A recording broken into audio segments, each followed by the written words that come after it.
Good morning, friends. It's Lindsay Law here with Youth Rising, helping youth ascend to new heights. So what I'm doing today is I'm sharing a number of books that are out there in the libraries, in the stores, that are sharing ideas about mental health topics. And I'm reviewing them and I'm sharing my thoughts on them. I'm sharing the ones that I love, I'm sharing the ones I like, and then maybe a conversation to have while you read that book to tweak the ideas a little bit, so that they are more in line with the ideas that all of our emotions are okay, our thoughts are what create our emotions, and that we don't have to believe all the thoughts that we think.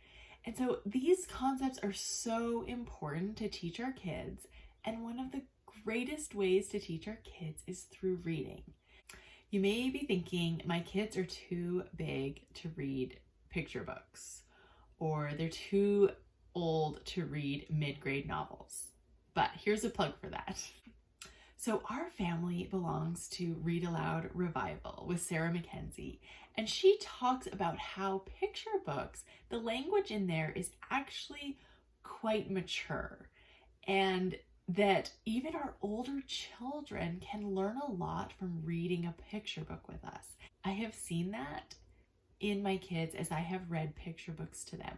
My older kids, my teenagers, love to gather around when I'm reading a picture book to my younger kids. And some of these picture books I'll show you today, I think you'll see why. The other plug, and the thing I really agree with Charlie Mackesy on, is that mid-grade novels, those books have such amazing content in them. Now, I think that sometimes when our kids get into the higher teenage years, we feel like they need to read young adult novels. But the truth is that the quality of the writing and the quality of the language doesn't improve. What happens is the content gets more mature. And as far as I'm concerned, gets inappropriately mature. And of course, you can make your own call on that. But my teenagers in my house love reading mid-grade novels. I love reading mid-grade novels. And if you want more information about mid-grade novels, go check out Read Aloud Revival. They have a ton of book lists. And even for our older children, there are so many wonderful books that teach good values, have really beautiful writing, and they don't have to delve into mature, inappropriate topics. Now, I'm not saying that all young adult novels are inappropriate, but I'm just saying, let's be careful, let's look into it, and let's not ignore picture books and mid-grade novels for our older children, because I have seen my older children grow and learn in ways that are really incredible through reading mid-grade novels. Okay, so the first book I'm going to talk about today is The Boy, the Mole, the Fox, and the Horse. So I'm just going to share a few of the gems with you. So in this book, there's a very wise mole, there's a very wise horse, there's a quiet fox, and a curious boy. And it kind of tells a little bit about their conversations on their little journey and through their friendship. And it is worth the read for everybody. What do you think is the biggest waste of time? Comparing yourself to others, said the mole. I wonder if there's a school for unlearning. Now, I totally love this statement right here, because I look at my life and I look at the beliefs and the thoughts that I have generated over the last 40 years, 41 now, and there are a lot of things that I am working right now to unlearn. And I notice that as a coach, that a lot of times what I am helping people do is unlearn beliefs and ideas about their life and about emotions. And so there is a school for unlearning, and there's many people that I think are in this role of helping people unlearn unhelpful beliefs. And coaching is one of those things. So if you notice that you or your kids have beliefs that are not helpful, thoughts that are not helpful, an unhealthy view of emotions. These are things that I can help you unlearn, or another coach out there. So think about that. Most of the old moles I know wish they had listened less to their fears and more to their dreams. One of the greatest freedoms is how we react to things. I love this because really, when we really boil it down, how we respond to the situations in our life, to the other people in our life, really is the only thing that we can control. And that can give us so much freedom. Being kind to yourself is one of the greatest kindnesses. We often wait for kindness, but being kind to yourself can start now. This is such an important lesson to teach to our kids, that they can be kind to themselves and they don't have to wait for anything. Okay, this is another one of my favorites. "So you know all about me?" asked the boy. "Yes," said the horse. "And you still love me?" "We love you all the more," said the horse. And I love this because I think that is a thought that we sometimes have, that if people know really what I'm thinking, or if they really know who I am, they won't love me. But I think that this thought is false, that people will love us, not despite our imperfections, but because of them. "What's the best discovery?" asked the mole. "That I am enough," said the boy. Okay, and I just don't have time to share all the amazing gems in this book, so please get it, read it to your kids, and talk about it. Here is another great book, Tough Guys. Tough guys have feelings too. And the thing I love about this book is that it really normalizes that we all have feelings, even tough guys, because, sometimes that false belief that boys are supposed to be tough and not express their feelings still comes through, even though we know that's not true. Boys and girls all have feelings and they're all okay. And so I love how this book addresses that false belief out there and reinforces that idea that it's okay to feel how you feel, show how you feel, and embrace that. Okay, another great one is Dear Girl. And it's kind of these little letters, Dear Girl, with some really encouraging and empowering statements to girls. Write down your thoughts. Listen to your brave side. You won't get invited to all the parties. Don't ever lose your sense of wonder. And just really great, encouraging statements that would be awesome to sit down with your daughter and read through, or have this available to them to look at. And again, picture books, they can suit so many ages. So don't think about just your 3 and 4 year olds or your kids that can't read, all the way up to your teenagers. Okay, here is a mid-grade novel, Insignificant Events in the Life of a Cactus.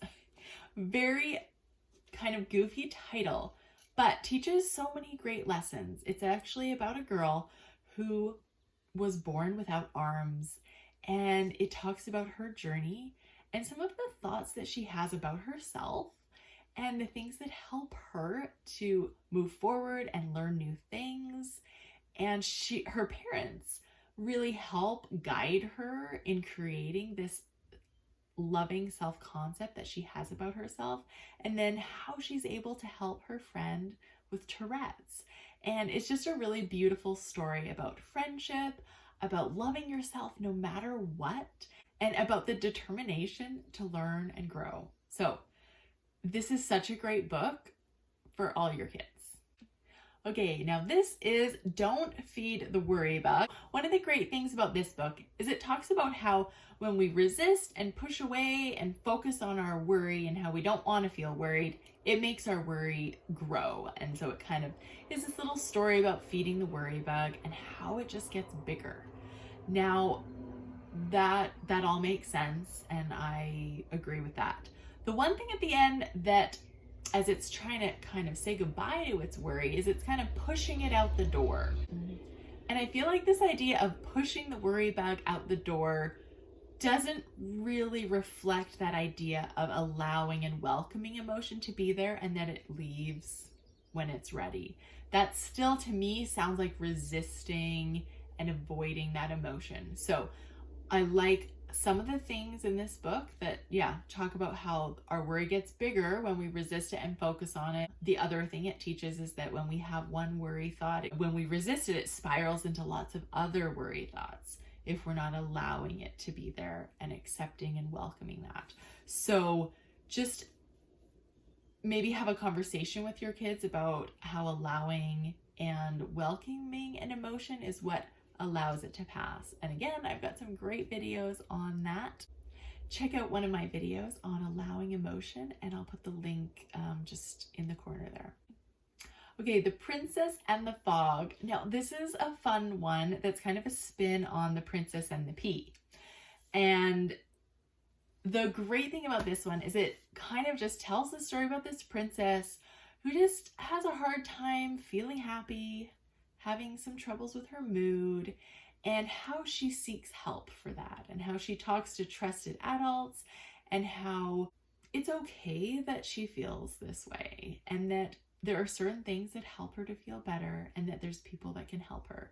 And so one thing about this book is it helps kids who are maybe having a similar experience to feel like they're not the only ones, and to feel connected with someone else who has felt that way, to kind of normalize the fact that we all will feel sad. We're all going to have those moments where we have a hard time feeling happy.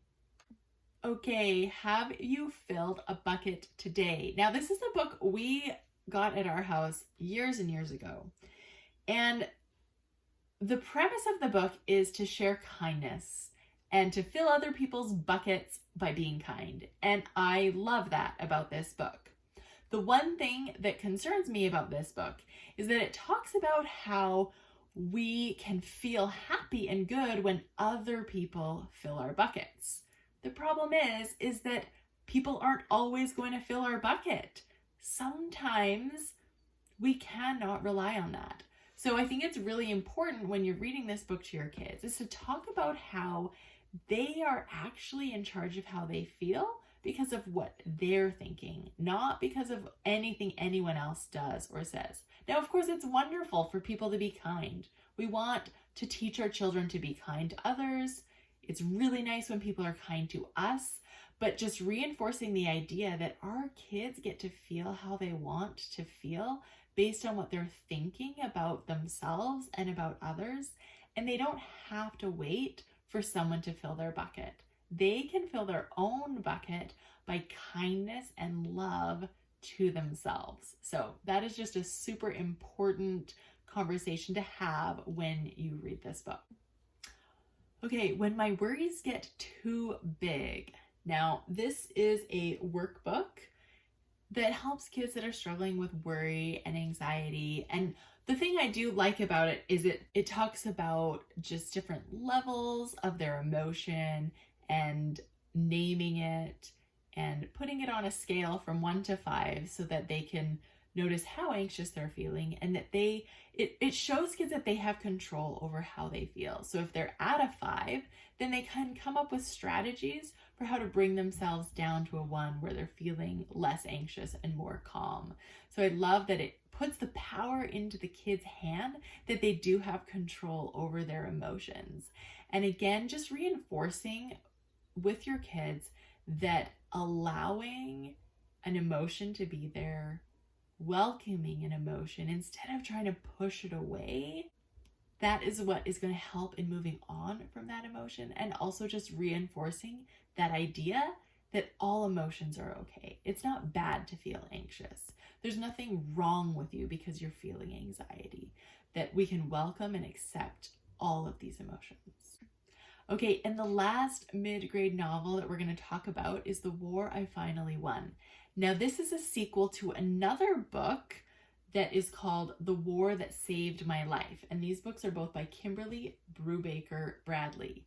Now, I can't say enough about how amazing these books are. So the story is about a girl who has been neglected for about the first 10 years of her life, very severely, and she has a physical deformity that was not cared for when she was an infant. It was a clubfoot, could have been operated on and not been a problem for her. Because of this early neglect in her life, she struggled with thoughts about herself. She struggled to love herself. She struggled with her emotions. She didn't know if it was okay to feel what she was feeling. Now, the blessing of these books is that this girl and her brother were put into a home with a woman who was very amazing at teaching these kids how to allow their emotions and taught them that it's okay to feel any emotion. Now, she didn't just sit down and say, okay, guys, this is the thing.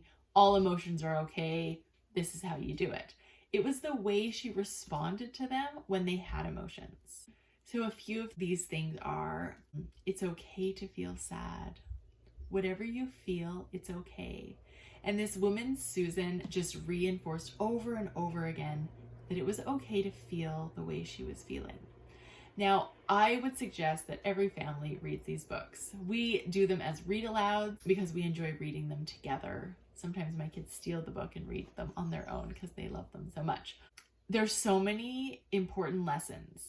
The other thing I want to say about these books is if you have a child in your life who has had a traumatic experience and requires some healing, this book, reading through the healing of this girl, Ada, can allow them to heal on the journey with her.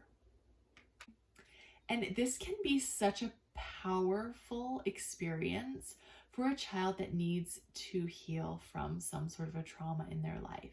This book models this idea that all these emotions are okay, that it's okay that there's these thoughts that take her back to that difficult time in her life where her mother was abusing her.